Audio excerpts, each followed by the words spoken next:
Ndërkohë që vijon asfaltimi i rrugës Bacallekut, OSHE ende nuk ka ndërmarrë asnjë veprim për të spostuar shtyllat dhe linjat elektrike, të cilat ndodhen në mes të kursive të reja. Këto pamje i përkasin paraditës të mërkurës me datën 15 tetor, ku punëtorët dhe mjetet vijonin punën ndërsa një shtyllë elektrike qëndronte në mes të rrugës.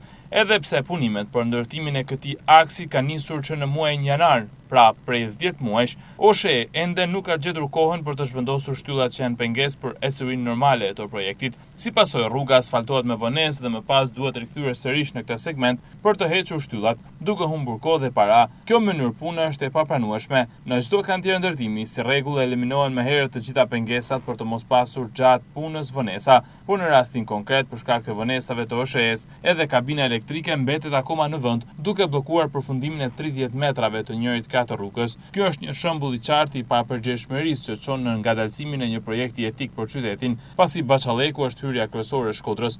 Pengesat e tilla nga ndërmarrja shtetërore nuk janë të justifikueshme, përkundrazi ka vend për përgjegjësi që çojnë në vonesa të panevojshme të zbatimit të projekteve dhe investimeve.